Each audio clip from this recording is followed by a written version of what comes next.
കഴിഞ്ഞില്ലേ ക്ഷമയുടെ, അഹിംസയുടെ, സഹനത്തിൻ്റെ സമയം? നമ്മൾ ഈ ക്ഷമയല്ലായിരുന്നു അത് ഒരു കണക്കിന് പറഞ്ഞാൽ അതൊരു അണ്ടർസ്റ്റാൻഡിങ്ങിലായിരുന്നു ഇത്രയും കാലം. ഈ മോദിജി ടേക്ക് ഓവർ ചെയ്യുന്നതിന് മുന്നേ എന്ന് പറഞ്ഞു കഴിഞ്ഞാൽ പാകിസ്ഥാൻ പല വിധത്തിലുള്ള സിംല കരാറൊക്കെ എന്നോ അവർ വയലേറ്റ് ചെയ്ത് കഴിഞ്ഞിരിക്കുന്നു. പിന്നെ ഇനി എന്ത് സിംല കരാറ്? സോ അതിനെക്കുറിച്ചിട്ട് അവരത് റദ്ദാക്കി എന്ന് പറഞ്ഞു കഴിഞ്ഞാലും we are not bothered about it, because that is been gone for ever.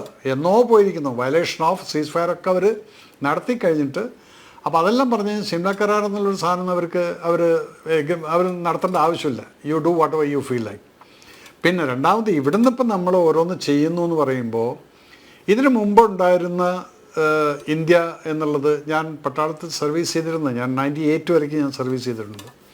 അപ്പോൾ ഈ സമയത്തൊക്കെ കണ്ടിട്ടുള്ള ഒരു റിയാക്ഷൻ എന്ന് പറഞ്ഞു കഴിഞ്ഞാൽ അവിടുന്ന് ഷെല്ലിങ്ങും കാര്യങ്ങളൊക്കെ വന്നാലും നമ്മൾ ഇവിടുന്ന് റിട്ടാലിയേറ്റ് ചെയ്യാറില്ല. പട്ടാളക്കാർക്ക് അതിനുള്ള പെർമിഷൻ ഉണ്ടായിരുന്നില്ല. പക്ഷെ ആ കാലം മാറി എന്നുള്ളത് ഞാൻ പല വേദികളിലും ഞാൻ പറഞ്ഞിട്ടുള്ള ആ കാലമൊക്കെ മാറിയിരിക്കുന്നു. കാരണം 2014 after Modiji has taken over, this understanding is very much clear, loud and clear to the soldiers in the borders. അവർ പട്ടാളത്തിൻ്റെ അവിടെ സിയാച്ചിൻ തൊട്ട് താഴത്തോട്ട് ഇങ്ങനെ ഇരിക്കുന്ന ആ പട്ടാളക്കാരോട് മോദിജി അല്ലെങ്കിൽ സെൻട്രൽ ഗവൺമെൻറ് പറഞ്ഞിരിക്കുന്നത് എന്താണ്? നിങ്ങൾക്ക് അവിടുന്ന് ഒരു ബുള്ളറ്റ് വന്നു കഴിഞ്ഞാൽ ഇവിടുന്ന് 100 ബുള്ളറ്റ് അങ്ങോട്ട് അയക്കാനുള്ള പെർമിഷൻ എൻ്റെ കയ്യിലുണ്ട്, തന്നിട്ടുണ്ട്, അത് ചെയ്തോളൂ. അതിൻ്റെ റെപ്രിക്കഷൻസ് ആയിരുന്നു ഇപ്പം ആഫ്റ്റർ ദിസ് ഈ ഒളിച്ചിട്ടുള്ള ഈ ഭീരുക്കളുടെ അറ്റാക്ക്. ഇത് ഉണ്ടായിരുന്നു. ഇപ്പോൾ പുൽവാമയിലാണെങ്കിലും അതൊരു ഭീരുക്കളുടെ അറ്റാക്ക് തന്നെയായിരുന്നു. ഇപ്പം നടന്നിരിക്കുന്ന പേൽഗാമിൽ നടന്നിരിക്കുന്ന ഭീരുക്കളുടെ അറ്റാക്ക്. അതല്ലാതെ ബോർഡറിൽ നിന്നുകൊണ്ട് അവരുടെ ഫേസ് ടു ഫേസ് അറ്റാക്കുകളോ അല്ലെങ്കിൽ ഷെല്ലിങ്ങുകളോ ഷെല്ലിങ്ങോ ഒന്നും ഉണ്ടായിട്ടില്ല. അതിനൊക്കെ ഒന്നോ രണ്ടോ വളരെ ദുർലഭമായിട്ട് കാണുമായിരിക്കും. പക്ഷെ മറ്റുള്ള ആ ഒരു ഇടവേളയില്ലാതെ ഫയർ ചെയ്തിരുന്ന ഒരു സമയം അത് കഴിഞ്ഞിരിക്കുന്നു. അതില്ലാതെ ഇപ്പം പാകിസ്ഥാൻ്റെ സൈഡിൽ നിന്ന് യാതൊരു വിധത്തിലുള്ള പ്രൊവക്കേഷനും എക്രോസ് എ ബോർഡർ എന്ന് പറഞ്ഞിട്ടുള്ള ആ ഒരു ഫയറിങ് ഷെല്ലിങ് ഇതൊന്നുമില്ല.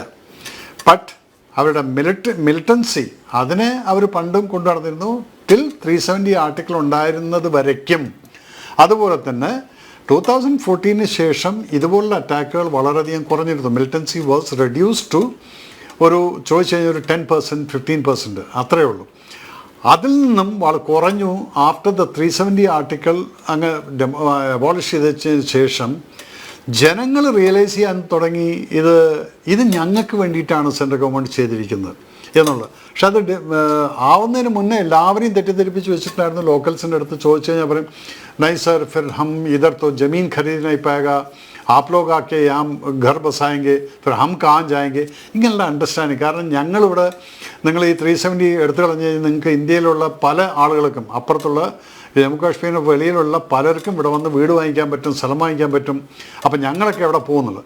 അപ്പോഴും അവർ ചിന്തിക്കുന്നില്ല ഇത് ഡെവലപ്മെൻറ്റിൻ്റെ ഒരു ഭാഗമായിരിക്കും. അവർക്ക് ഇന്ന് ഒരേക്കർ സ്ഥലത്തിന് കിട്ടുന്ന പ്രൈസിൻ്റെ 10 ഇരട്ടി ആയിരിക്കും അവർ. കാരണം എത്രയോ ഇഷ്ടംപോലെ സ്ഥലങ്ങളുള്ള പാവപ്പെട്ടവരുണ്ട്. പക്ഷെ ആ സ്ഥലം വിൽക്കാനോ അവർക്ക് അതിന് ക്രയവിക്രയം ചെയ്യാനോ ഉള്ള അവസ്ഥയില്ലാത്തൊരു സിറ്റുവേഷനിലായിരുന്നു 370 മുമ്പ്. ആപ്പിൾ തോട്ടങ്ങളുണ്ട്, ആപ്പിളിൻ്റെ വരുമാനമുണ്ട്, ഇതെല്ലാം ഉണ്ട്, സാഫ്രൻ്റെ വരുമാനമുണ്ട്. അതുപോലെ പല വരുമാനങ്ങളും ഉണ്ടെങ്കിലും അതിനെ ചാനലൈസ് ചെയ്തുകൊണ്ട് അതിനെ കറക്റ്റായിട്ടുള്ളൊരു വാണിജ്യമായിട്ട് മാറ്റാൻ അവരെ കൊണ്ട് സാധിച്ചിട്ടില്ല. പക്ഷെ അതാണ് ഇപ്പം മാറിക്കൊണ്ടിരിക്കുന്നത്. ബിക്കോസ് ഇപ്പം റെയിൽ ലൈൻ അവിടെ എത്തിക്കഴിഞ്ഞാൽ ഒന്ന് മനസ്സിലാക്കണം, ശ്രീനഗർ വരയ്ക്ക് റെയിൽ ലൈൻ എത്തിക്കഴിഞ്ഞ് കഴിഞ്ഞാൽ ഇന്ന് ഒരു ലോറി ആപ്പിൾ ഷോപ്പിയാൻ നിന്ന് അത് ചണ്ഡീഗഡ് മാർക്കറ്റിൽ എത്തുന്ന സമയത്ത് ആ ലോറിക്ക് ഞാനൊരു 4 വർഷം മുന്നേ ചോദിച്ചപ്പോൾ പറഞ്ഞതെന്താ വെച്ചാൽ 1,47,000 രൂപ 50,000 രൂപയാണ് വാടക കൊടുക്കുന്നത് ഒരു ലോറിക്ക്. അപ്പോൾ ഈ ഒരു ലോറിക്ക് 1,50,000 രൂപ കൊടുക്കുന്നുണ്ടെങ്കിൽ അത് ഇവരുടെ പ്രൈസ് ഒന്ന് കുറച്ചു. അപ്പോൾ 1 കിലോ ആപ്പിളിന് അവർക്ക് കിട്ടുന്നത്, ആ കർഷകർക്ക് കിട്ടുന്നത് വെറും 10 രൂപ അല്ലെങ്കിൽ 12 രൂപയ്ക്കാണ് അവർ വിൽക്കുന്നത് 1 കിലോ ആപ്പിൾ. ആ ആപ്പിളാണ് നിങ്ങൾ ഇവിടെ വരുന്ന സമയത്ത് ലുലു മാർക്കറ്റിലോ അല്ലെങ്കിൽ എവിടെയെങ്കിലും പോയിട്ടുണ്ടെങ്കിൽ കിട്ടുന്നത് കാശ്മീരി ആപ്പിൾ 190 to 280 റുപ്പീസ് വരെയൊക്കെയാണ് ഇത് വിൽക്കുന്നത്. അപ്പോൾ ഒന്ന് ആലോചിച്ച് നോക്കൂ, അത് ഉണ്ടാക്കുന്നതും അതിൻ്റെ ഓണേഴ്സിനും കിട്ടുന്ന വെറും 10 രൂപയായിരുന്നു. ഈ 10 രൂപേനെയാണ് ഇപ്പോഴത്തെ ഈ ഡെവലപ്മെൻറ്റ്, അത് ഗവൺമെൻറ് വന്നതിന് ശേഷമുള്ള റെയിൽ ലൈനും ഇതിൻ്റെയൊക്കെ ഹെഡ് റോഡുകളുടെ 6 ലൈൻ അതെല്ലാം വന്നതിന് ശേഷം എന്ത് പറ്റിയിരിക്കുന്നു? Now they are able to send this. ഈ ചണ്ഡീഗഡ് വരയ്ക്ക് എത്തേണ്ടത് റെയിൽ വന്നു കഴിഞ്ഞാൽ വെറും 40,000 രൂപയാണ് ഈ ഒരു ട്രക്ക് ലോഡിൻ്റെ സാധനം ഫ്രൈറ്റിൽ കയറ്റിവിടാനുള്ളത്. അപ്പം 1,10,000 അപ്പം തന്നെ അവരുടെ പോക്കറ്റിൽ വീഴുകയാണ് അഡീഷൻ. ഇതൊക്കെ അവർക്ക് മനസ്സിലാവാൻ തുടങ്ങിയത് കഴിഞ്ഞ വർഷം ഒക്കെ ആയപ്പോഴത്തേക്കും ടൂറിസ്റ്റുകളുടെ വരവും അതുപോലെ തന്നെ ഹോട്ടലുകളിൽ സ്ഥലമില്ലാതെയാവുന്നതും ശിക്കാരക്കാർക്ക് വെയിറ്റ് ചെയ്യാൻ സമയമില്ല. അവർക്ക് ഒരു ട്രിപ്പ് 1 മണിക്കൂർ കഴിഞ്ഞ് തിരിച്ചിപ്പുറത്തേക്ക് വരുമ്പോഴത്തേക്കും മറ്റേത് ക്യൂ ആയിട്ട് നിൽക്കുകയാണ്. ഇതെല്ലാം നോക്കുമ്പോൾ 10 മണിക്കൂർ 12 മണിക്കൂറൊക്കെ ആയിരുന്നു അവർ വർക്ക് ചെയ്തുകൊണ്ടിരുന്നത്. കാലത്തൊട്ടങ്ങ് തുടങ്ങുകയാണ് ഇവരുടെ. അപ്പോൾ ഈ വരുമാനം എന്ന് പറഞ്ഞു കഴിഞ്ഞാൽ ഒരു മനുഷ്യൻ അവിടെ ഡൽ ലേക്കിൽ പണ്ടൊക്കെ ഒരു 300 രൂപയ്ക്ക് വേണ്ടിയിട്ട് കെഞ്ചി നമ്മുടെ ടൂറിസ്റ്റുകളുടെ പുറകിൽ നടക്കുമായിരുന്നു. കാരണം ടൂറിസ്റ്റുകളില്ല. ഇന്ന് ടൂറിസ്റ്റുകൾ ഏറ്റവും അധികം കൂടിക്കൊണ്ടിരിക്കുന്ന സമയത്ത് ഈ വരുമാനം കൂടാൻ തുടങ്ങിയപ്പോഴാണ് അവർ റിയലൈസ് ചെയ്ത് ഈ 370 ആർട്ടിക്കിൾ മാറിയത് കൊണ്ടല്ലേ ഇത്രയും ഫ്രീ ആയിട്ട് ആളുകൾ വരാൻ തുടങ്ങിയതും. അതുപോലെ ഇപ്പം പലരും പറയുന്നുണ്ട്, ഇപ്പം പുൽവാമ അറ്റാക്ക് കഴിഞ്ഞ് പുൽവാമയുടെ അല്ല പേൽഗാം അറ്റാക്ക് കഴിഞ്ഞതിന് ശേഷം അവരെന്താണ് പറയുന്നത്? സെക്യൂരിറ്റി ലാപ്സസ് എന്നുള്ളത് ഇങ്ങനൊരു അറ്റാക്ക് അല്ലെങ്കിൽ ഇങ്ങനൊരു സംഭവം വരുന്ന സമയത്ത് ഏതൊരു സ്ഥലത്താണെങ്കിലും സെക്യൂരിറ്റി ലാപ്സസ് ഉണ്ട്, സമ്മതിച്ചു.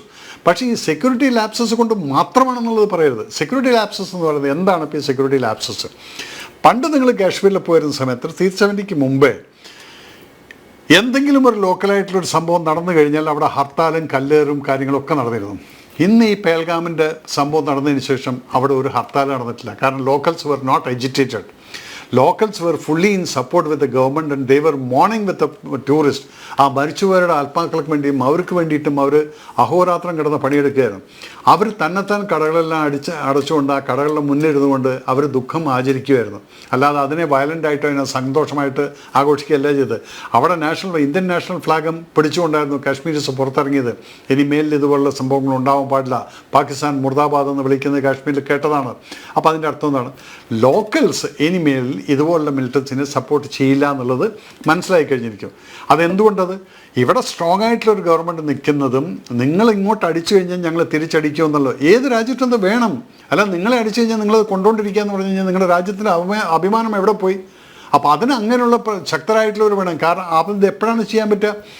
എനിക്കിവിടെ നിന്നൊന്നും കട്ടിട്ട് എൻ്റെ വീട്ടിൽ കൊണ്ടുപോകണ്ട എന്നുള്ളൊരു മൈൻഡ് സെറ്റുള്ള ഗവൺമെൻറ്റിൻ്റെ മിനിസ്റ്റേഴ്സും ആവുന്ന സമയത്ത് they will work for the public. ഇന്ന് നിതിൻ ഗഡ്കരിജി റോഡിൻ്റെ ട്രാൻസ്പോർട്ട് മിനിസ്റ്ററായിട്ട് അവിടെ ഇരിക്കുന്നത്. എവിടെയാണ് നിങ്ങൾ എവിടെയെങ്കിലും ഒരു കറപ്ഷൻ്റെ ഇത് കേട്ടായിരുന്നോ? അല്ലെങ്കിൽ ഈ ഗവൺമെൻറ് ഭരിച്ചതിന് ശേഷം ഏതെങ്കിലും ഒരു മിനിസ്ട്രിയിൽ വലിയ കറപ്ഷൻ്റെതായിട്ടുള്ള എന്തെങ്കിലും ന്യൂസ് കേട്ടിട്ടുണ്ടോ? ഇല്ല. Because everything is channelise. അവിടെ ഒരു പ്രധാനമന്ത്രി ഇരുന്നുകൊണ്ട് എനിക്കൊന്നും വേണ്ട, എനിക്കൊന്നും എൻ്റെ വീട്ടിൽ കൊണ്ടുപോകേണ്ട ആവശ്യമില്ല. ഇവിടെ വന്നു കഴിഞ്ഞാൽ എൻ്റെ മക്കൾക്ക് വേണം, എൻ്റെ മരുമക്കൾക്ക് വേണം, ഇതെല്ലാം കൂടെ ഉണ്ടാക്കുന്ന മിനിസ്ട്രിയും അതുപോലെ തന്നെ നമ്മൾ കണ്ടിരുന്ന ഒരു ഹൈറാർക്കി എന്ന് പറയുന്നത് എന്താണ്? അച്ഛൻ, അമ്മ, അല്ലെങ്കിൽ അമ്മയിൽ നിന്ന് മക്കൾക്ക്, മക്കളിൽ നിന്ന് മരുമക്കൾക്ക്, മരുമക്കളിൽ നിന്ന് പേരക്കുട്ടികൾക്ക്, ഇതെല്ലാം ഒരു പേരും പറഞ്ഞുകൊണ്ട് നടക്കുന്ന ഒരു ഹൈറാർക്കി അവിടെ കാണുന്നുണ്ട്. ഇതൊക്കെ എന്താണ് അവർക്ക്? എൻ്റെ വീട്ടിലേക്ക് വേണം, എനിക്ക് വേണം സ്വത്ത്, അത്രയേ ഉള്ളൂ. ഇത് വരുന്ന സമയത്ത് ജനങ്ങളെ സഹായിക്കാൻ ആരും തയ്യാറില്ല. ഇത് തന്നെയാണ് കാശ്മീരിൽ വന്നിരുന്നത്. ഈ 370 ആർട്ടിക്കിളിന് മുന്നേ കാശ്മീരിൻ്റെ അവസ്ഥ എന്തായിരുന്നു? ഇവിടുന്ന് സെൻട്രൽ അടിക്കുന്ന നമ്മൾ കൊടുക്കുന്ന ടാക്സിൽ നിന്ന്, നമ്മൾ കൊടുക്കുന്ന 1 ലിറ്റർ പെട്രോൾ അടിച്ചാലും നിങ്ങൾ ഓരോരുത്തരും കൊടുക്കുന്നുണ്ട് ടാക്സ്. ആ ടാക്സിൽ നിന്നാണ് സെൻട്രൽ ഗവൺമെൻറ് ഇവർക്ക് സബ്സിഡി കൊടുത്തിരുന്നത്. 6 കൊല്ലം ഭരിച്ചിരുന്ന ഓരോ ഗവൺമെൻറ്, അത് സെയ്ദി ഫാമിലി ആണെങ്കിലും ശരി, ഫറൂഖ് അബ്ദുള്ള ഫാമിലി ആണെങ്കിലും ശരി, ഈ 2 ഫാമിലിയുടെ മോണോപ്പൊളി ആയിരുന്നു കാശ്മീരെ കൺട്രോൾ ചെയ്യാന്ന്. അതുകൊണ്ടാണ് ഫറൂഖ് അബ്ദുള്ള പറഞ്ഞ് മേര ഖൂൻ കോ ഊപ്പർ സെ അല്ലെങ്കിൽ മേര ജാൻ കോ ഊപ്പർ സെ എന്നൊക്കെ പറഞ്ഞിട്ട് ചില്ലാഴ്ച 370 ആർട്ടിക്കിൾ വന്നു കഴിഞ്ഞാൽ അവിടെ ഖൂൻ കി നദിയാം ബഹേഗ എന്നൊക്കെ പറഞ്ഞ് ഒരു നദിയും ബഹേഗയില്ല, ചുമ്മാ അവിടെ ഇരുന്നു. കാരണം എന്താ വെച്ചാൽ മൂപ്പരിത് വിരട്ടിക്ക് നോക്കിയതാണ്. അപ്പോഴും ജനങ്ങളുടെ വിചാരം എന്താണ്? ഇവരൊക്കെ അവർക്ക് വേണ്ടിയിട്ടാണെന്ന്. ഇത് മാറിയിട്ട് സാധാരണഗതിയിൽ ലൈഫ് വന്ന് പൈസ ഡയറക്റ്റായിട്ട് ജനങ്ങളിലോട്ട് എത്താൻ തുടങ്ങിയപ്പോൾ, സെൻറ്ററിൻ്റെ പൈസ എത്താൻ തുടങ്ങിയപ്പോഴാണ് ജനങ്ങൾക്ക് മനസ്സിലാവുന്നത് ഈ പൈസയെല്ലാം ഇവന്മാർ ഈ ഫാമിലീസെല്ലാം അടിച്ചു മാറ്റിയിരുന്നുള്ളത്. അതുകൊണ്ടാണ് ഇന്നത്തെ ലോക്കൽസ് എന്ന് പറഞ്ഞു കഴിഞ്ഞാൽ they are not for this 370, they are not bothered. ഏറ്റവും അധികം അന്ന് ഞാൻ ചോദിച്ചപ്പോൾ അവർ പറഞ്ഞെന്താണ്? 35 ആർട്ടിക്കിൾ പോയത് ഞങ്ങൾക്ക് വളരെ സന്തോഷമുണ്ട് സാർ. കാരണം ഞങ്ങളുടെ പെൺകുട്ടികളെ ഇവിടുന്ന് കല്യാണം കഴിച്ച് പോയി കഴിഞ്ഞാലും അവർക്ക് തിരിച്ച് ഈ സ്വത്തിൽ അവകാശമുണ്ടെന്ന് പറയുന്ന കാശ്മീരീസിനെ ഞാൻ കണ്ടിട്ടുണ്ട്. 370 പോയി കഴിഞ്ഞാൽ അവരുടെ പേടി എന്തായിരുന്നു? ഇവിടെ ആരും വന്നിട്ട് പിന്നെ ഇവിടെ മറ്റുള്ളവരെല്ലാം വന്ന് സ്ഥലം വാങ്ങിച്ചു കഴിഞ്ഞാൽ ഞങ്ങൾക്ക് സ്ഥലം വാങ്ങിക്കാൻ പറ്റില്ല എന്ന്. ഇതൊരു മിസ്അണ്ടർസ്റ്റാൻഡിങ് ആയിരുന്നു. അത് പറഞ്ഞു മനസ്സിലാക്കിയപ്പോൾ അവർക്കെല്ലാം അത് കാര്യങ്ങൾ മനസ്സിലാവുന്നുണ്ട്. ഇന്നിപ്പം കഴിഞ്ഞ വർഷത്തിൻ്റെ ടൂറിസ്റ്റ് ഇൻഫ്ലോ കണ്ടിട്ടാണ് ജനങ്ങളാകെ കണ്ണുകളിരിക്കുന്നത്. അത് ഈ മിലിറ്റൻസ് ആണെങ്കിലും ശരി, പാകിസ്ഥാൻ ആണെങ്കിലും ശരി. പാകിസ്ഥാൻ്റെ ഇപ്പോഴത്തെ ഏറ്റവും വലിയ പ്രശ്നം എന്താണ്? ഒന്നാമത്തത് അവിടെ ഇരിക്കുന്ന ഒരു, sorry to use that word, anyway I am not using that word, ഒരു സ്വച്ഛാധിപത്യം ആവാൻ വേണ്ടി നിൽക്കുന്ന ഒരു ആർമി ചീഫ് അവിടെ ഇരിക്കുന്നുണ്ട്. ഈ മനുഷ്യന് ആദ്യം ASIയുടെ ടോപ്പ് മാനായിരുന്നു. അപ്പോൾ ഇന്ന് ISIനെ അയാൾക്ക് കൺട്രോൾ ചെയ്യാനുള്ള എല്ലാ ഇൻഫ്ലുവൻസും അയാൾക്കുണ്ട്. അതങ്ങനെ വരികയാണെങ്കിൽ മുഷറഫ് ചെയ്ത പോലെ തന്നെ ഒരു കാർഗിൽ യുദ്ധം പോലൊരു സംഭവം ഉണ്ടാക്കിക്കൊണ്ട് പാകിസ്ഥാനിന് ഒരു വിധത്തിലുള്ളൊരു അൺപ്ലസൻറ്റ് സിറ്റുവേഷൻ ഉണ്ടാക്കിക്കൊണ്ട് അയാൾക്ക് ടോപ്പിൾ ചെയ്യണം. അവിടെ റൂൾ ചെയ്യുന്ന ഗവൺമെൻറ്റിനെ ടോപ്പിൾ ചെയ്തുകൊണ്ട് മിലിറ്ററി റൂൾ വരുത്തിക്കാൻ വേണ്ടിയിട്ടാണ് അയാൾ അവിടെ കാത്തിരിക്കുന്നത്. പക്ഷേ എൻ്റെ സംശയം എന്നുള്ളതെല്ലാം ഞാൻ നിങ്ങളോട് ഓരോരുത്തരും ചോദിക്കുന്നതാണ്. എന്നാണ് നിങ്ങൾ ഇതുവരെ മിലിറ്റൻസ് ഇവിടെ വന്നിട്ട് വെടിവെച്ചിട്ട് കൊല്ലുന്ന സമയത്ത് പരസ്യമായിട്ടോ അല്ലെങ്കിൽ ഷൗട്ട് ചെയ്തിരിക്കുന്നത് നിങ്ങൾ പോയിട്ട് നിങ്ങൾ കൽമ ചൊല്ലുക അല്ലെങ്കിൽ ഹിന്ദു ആണോ മുസ്ലിം ആണോ എന്നുള്ളതും ഒരു വിധത്തിലുള്ള മിലിറ്റൻ്റ് അറ്റാക്കിലും ഒരു ആർമിക്കാരും കേട്ടിട്ടില്ല. പണ്ട് കേട്ടിട്ടുണ്ടായിരുന്നു. അന്നെന്താണ് പണ്ഡിറ്റ്ജിമാർ അവിടെ ഉണ്ടായിരുന്നു. ഇന്നൊരു ടൂറിസ്റ്റുകൾ വന്നു കഴിഞ്ഞാൽ അതിനകത്ത് ചോദിക്കുന്നതിന് അവിടെ പ്രസക്തിയില്ല. പക്ഷേ എന്തുകൊണ്ട് നിങ്ങളത് ലൗഡായിട്ട് ചോദിച്ചു? രണ്ടാമത് നിങ്ങൾ മോദിയോട് പോയിട്ട് പറ. ഇതിനു മുൻപ് പല പ്രൈം മിനിസ്റ്റേഴ്സോട് ഭരിച്ചിട്ടുണ്ട്. നിങ്ങൾ നരസിംഹറാവുവിനെ പോയി പറ, അല്ലെങ്കിൽ മൻമോഹൻ സിംഗിനോട് പോയി പറ എന്നുള്ള ആരെങ്കിലും പറഞ്ഞിട്ടുണ്ടോ? അപ്പോൾ അതിൻ്റെ പിറകിലൊരു വലിയൊരു സാജിഷുണ്ട്. ഒരു എന്തൊക്കെയോ പ്ലാനിങ് ആണ്. അത് നേരത്തെ എനിക്കിന്ന് കാലത്ത് വന്നിട്ടുള്ള ഒരു ഇതുണ്ട്. ഇസ്രായേൽ എന്ന് പറഞ്ഞ രാജ്യത്തിന് ചുറ്റും ശത്രുക്കളാണ്. ഇന്ത്യ എന്നുള്ള രാജ്യത്തിന് അകത്ത് തന്നെ ശത്രുക്കളുണ്ട്. ഇതാണ് ഇവിടുത്തെ പ്രശ്നം. ഈ ശത്രുക്കളെയാണ് നമ്മൾ ഇനി ഐഡൻറ്റിഫൈ ചെയ്യുന്നത്. ഇതുപോലുള്ളൊരു സംഭവം നടന്നപ്പം നമുക്കിത് ഐഡൻറ്റിഫൈ ചെയ്യാനുള്ളൊരു ചാൻസാണ്. ഗവൺമെൻറ്റിന് ഇത് സീരിയസ് ആയിട്ട് ഓരോരോ വ്യക്തിനെയും